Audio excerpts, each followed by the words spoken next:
Welcome to the Waterloo podcast. My name is Martin Aaron. Since the year 2000, I've been building a database of the British Army in Waterloo. By compiling original records from the Public Record Office and regimental archives, I've gathered information about each of the 33,000 British combatants in 1815.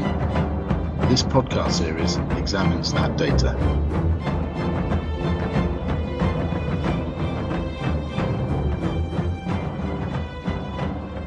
Welcome to episode 13 of the podcast, and the third and final episode of this look at Vandeleur's brigade of Light Dragoons in 1815. In this episode we're looking at the 16th, the Queen's Light Dragoons, and as always we'll start by seeing where the men of the regiment were from. Data is not as complete as I'd like, it's still a work in progress. I only have a birthplace for 67% of the men. I think there's still hope that a description book might be found in an archive somewhere in the future.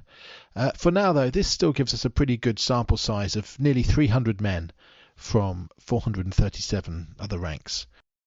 And as we can see here, the regiment was largely English, with 79% of the men, 16% Irish, and just a handful of Scots and Welsh.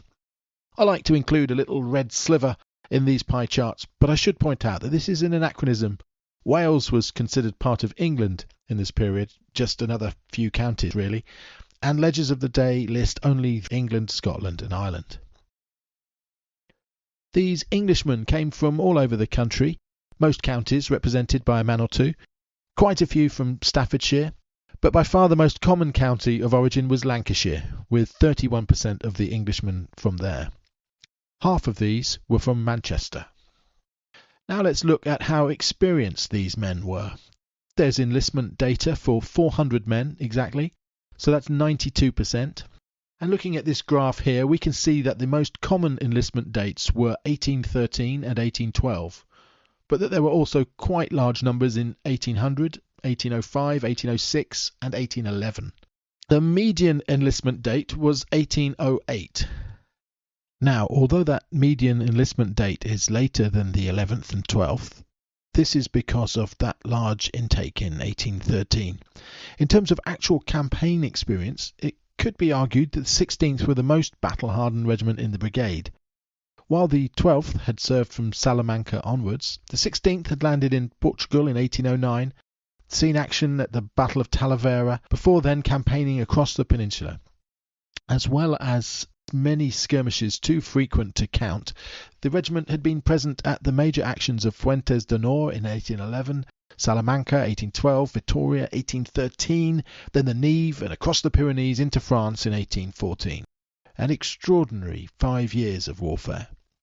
The regimental history lists 12 sergeants specially commended for gallantry throughout the peninsula, and 10 of them were still present with the regiment at Waterloo, which gives a good indication of the level of experience and quality present in 1815.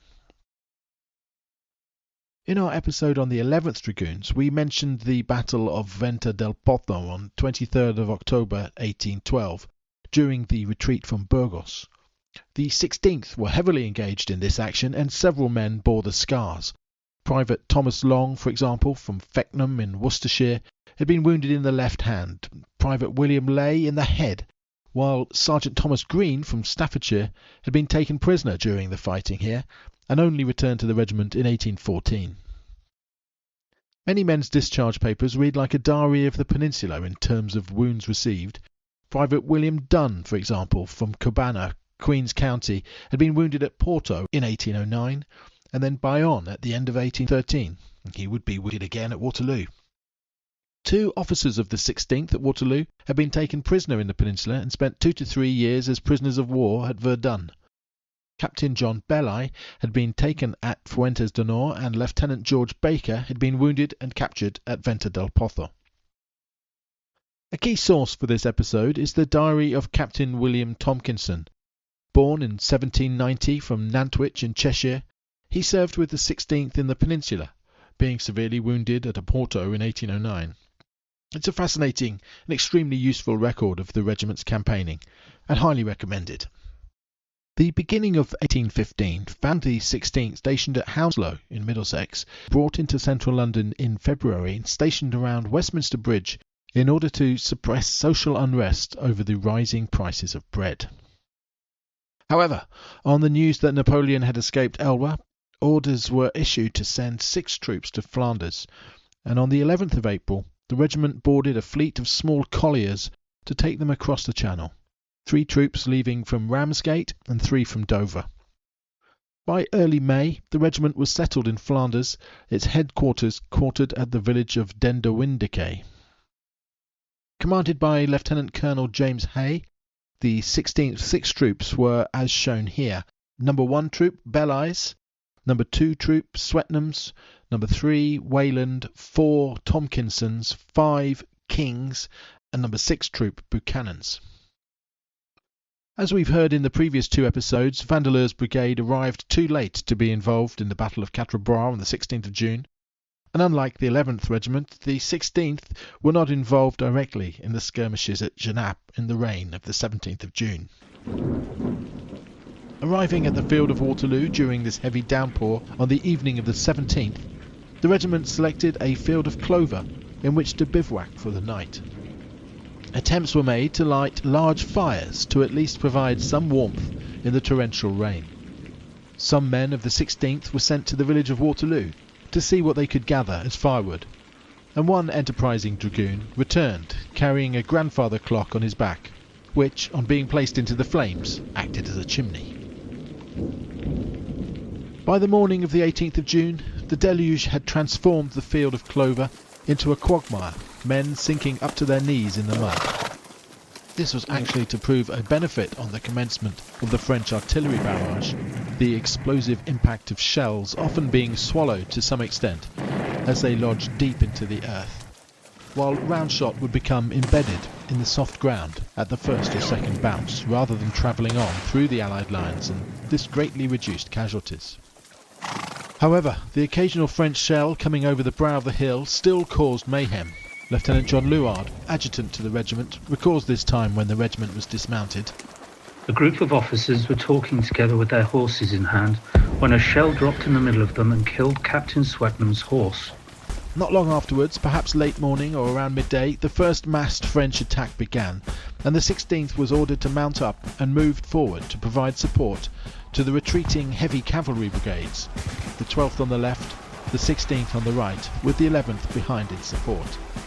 Captain Tomkinson later recalled, "On moving to support them, we had to cross a deep lane, which broke us and occasioned some confusion. We, however, got forward as quickly as possible, charged, and repulsed a body of lancers in pursuit of a party of the Scottish Greys." During this attack, the 16th lost their commanding officer, Lieutenant Colonel Hay, who was shot through the body by what seems to have been an instance of friendly fire. Tomkinson remarks, "The shot entered his back, coming out the front. It was, at the time, supposed he could not live. I think he was shot by our own infantry firing to check the enemy and not perceiving our advance to charge. There is little doubt of it." Also at this time, Lieutenant Baron Austin and Nathaniel Crichton were wounded. According to Tomkinson, the 12th Light Dragoons were not as hindered by the obstacle of the lane, which meant they were further ahead, and so the 16th acted more as a support, forming up in a reserve line with the 11th to allow the 12th to retire. However, as we heard in the previous episode, much of the 12th had galloped on and suffered the same fate as the heavy cavalry of the 2nd Brigade or Union Brigade, 1st Dragoons, Scots Greys and the Inniskillens, who they had been sent to rescue. Indeed, many men of the 16th also wanted to go on and attack the French lancers, but were restrained from doing so. Perhaps the 16th's extensive experience from the Peninsula paying off here. Tomkinson states, "We had some difficulty in preventing the men of the 16th from attacking in small bodies. After the charge, those parties of the enemy which had pursued the 2nd Brigade. Had they done this, we should have got into the same scrape.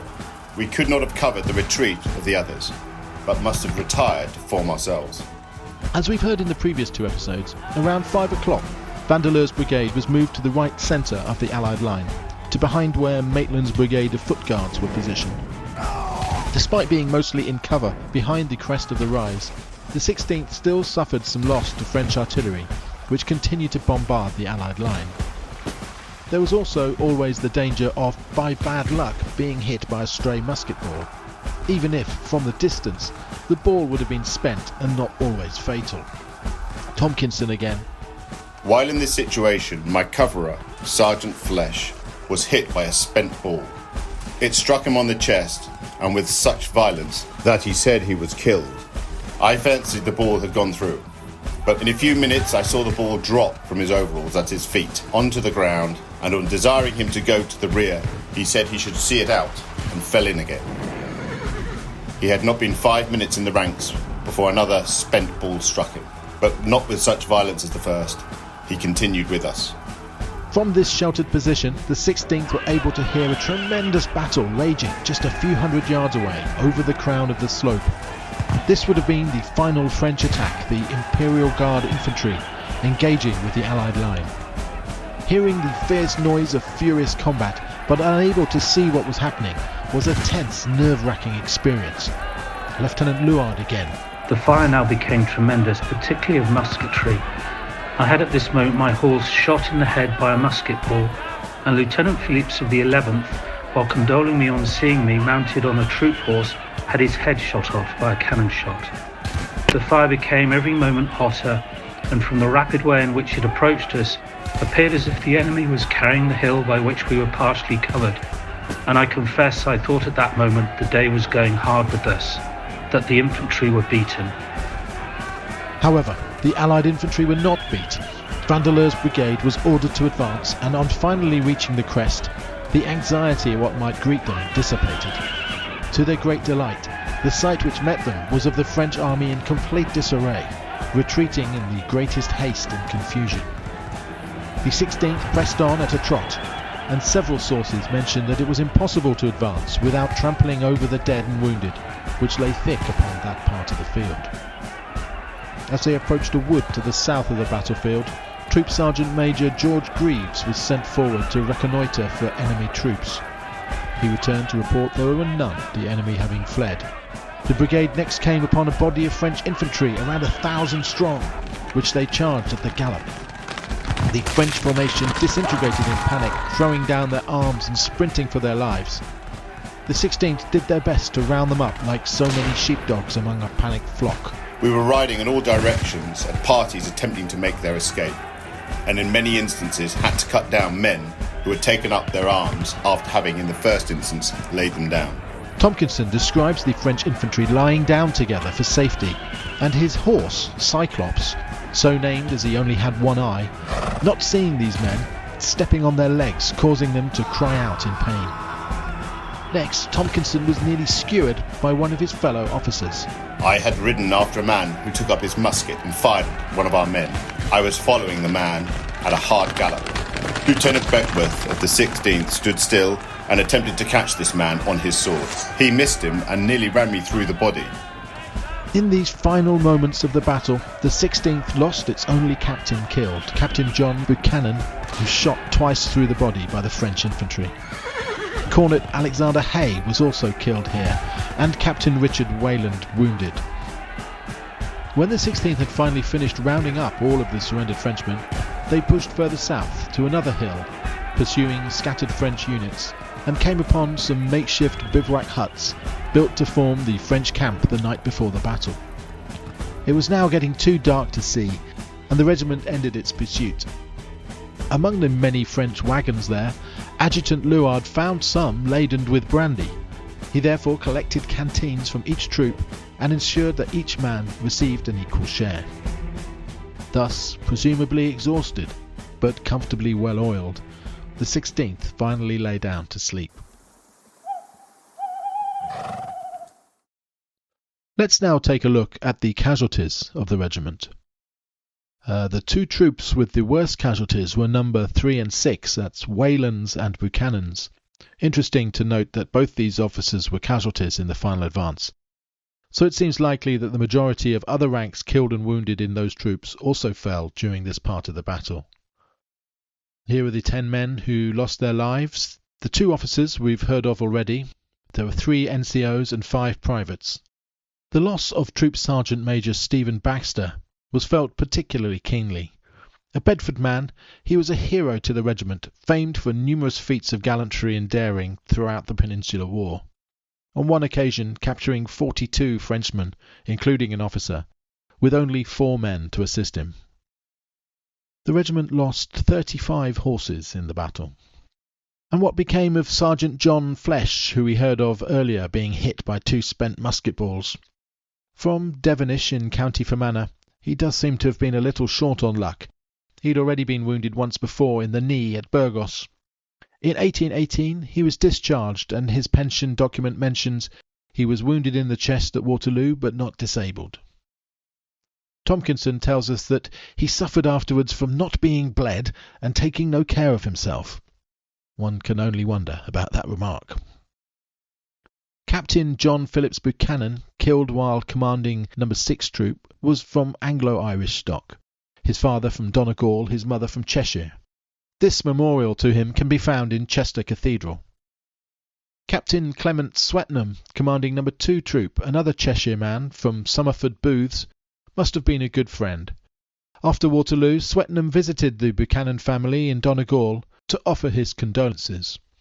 On this visit he met Eleanor Buchanan, John Phillips's sister, and married her in 1817.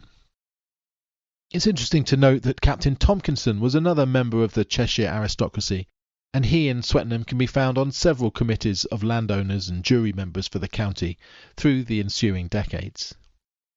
There was a 4th officer in the 16th at Waterloo from Cheshire, but rather than one of the landed gentry, he had risen from the ranks. During the battle, Lieutenant Joseph Barra took over command of No. 6 Troop on the death of Captain Buchanan, and after Waterloo was promoted to captain and assumed permanent command.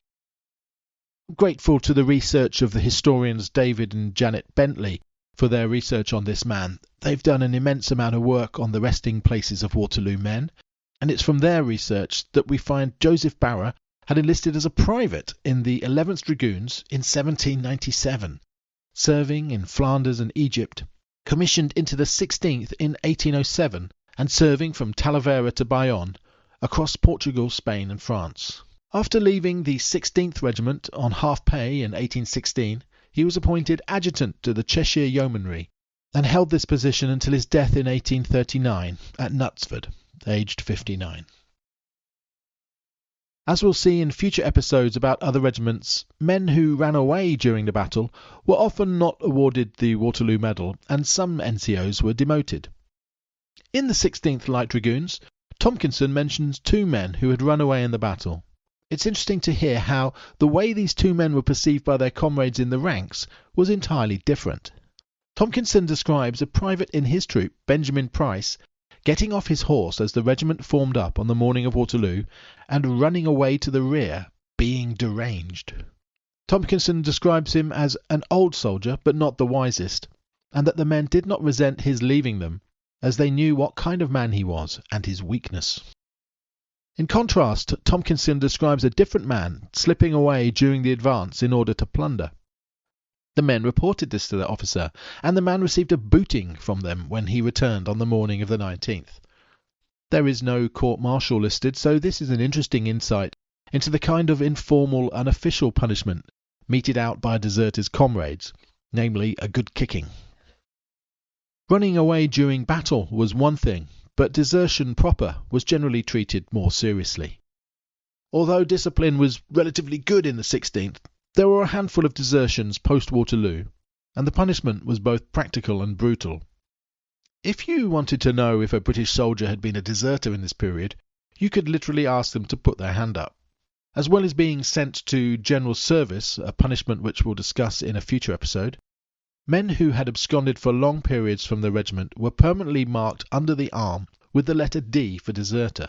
For example, Private Henry Jenkinson from King's Troop deserted at the end of August 1815 and was not brought back until October, when the instructions for him were to be marked with letter D, 2 inches below left armpit and not less than half an inch long, and to be marked upon the skin with ink or gunpowder or other preparation so as to be visible and conspicuous and not liable to be obliterated.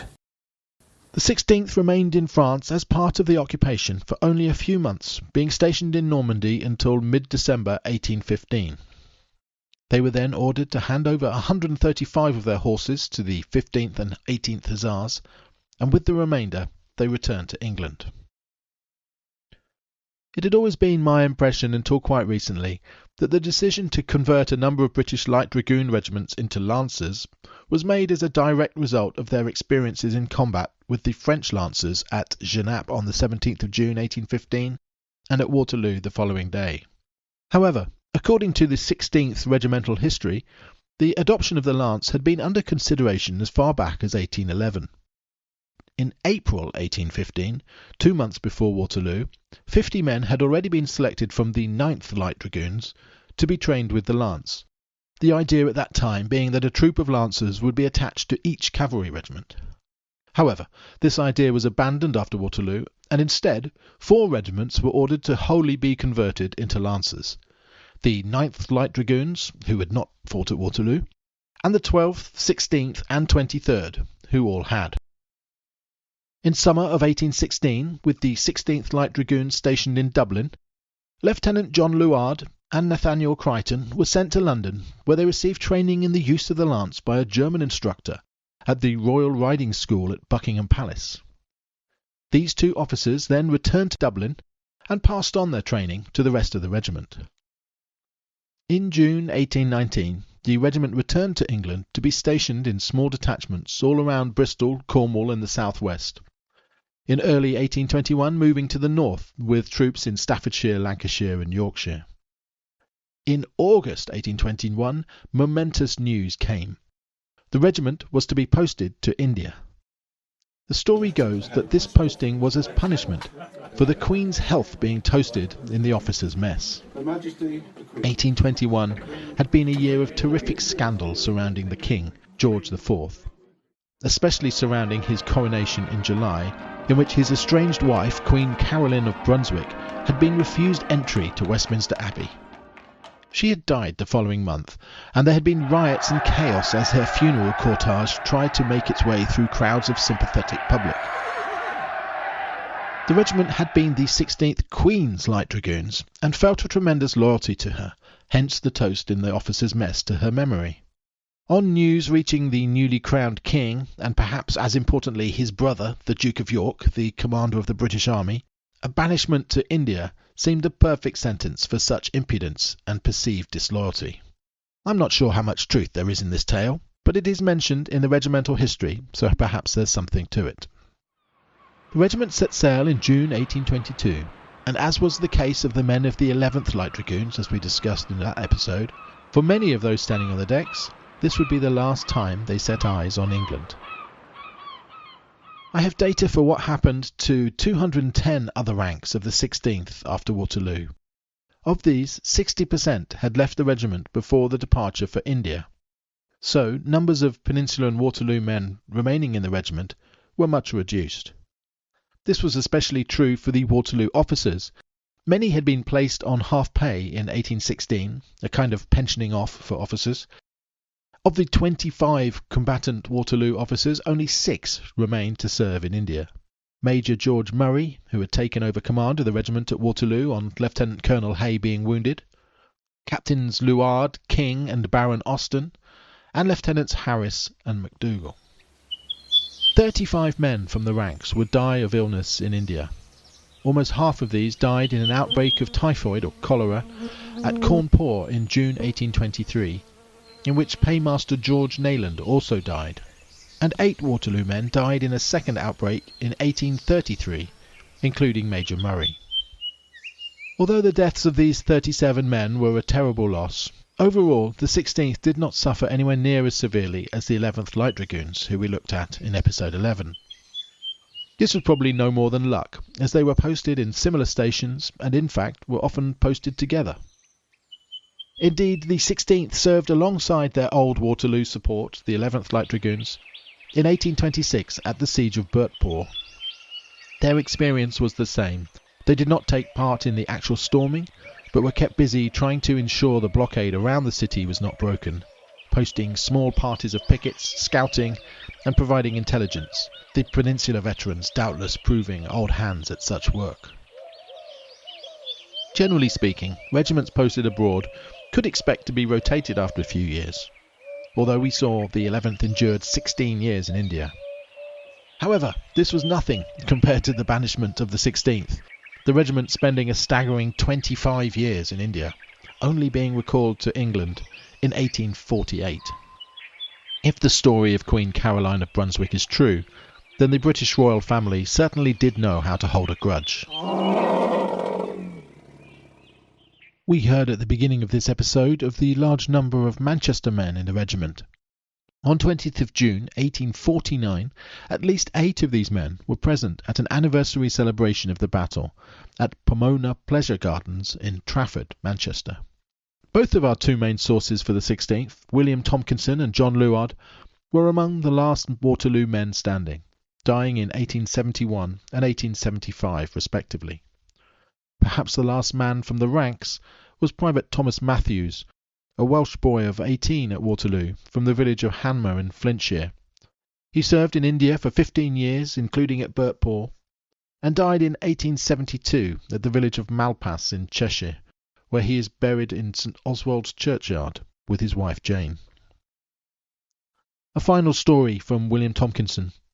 In the late 1840s, his father visited the field of Waterloo and was being shown around by a local Belgian guide, when at one point Mr. Tompkinson jovially repeated his son's tale of a dragoon carrying away a grandfather clock for firewood on the eve of Waterloo.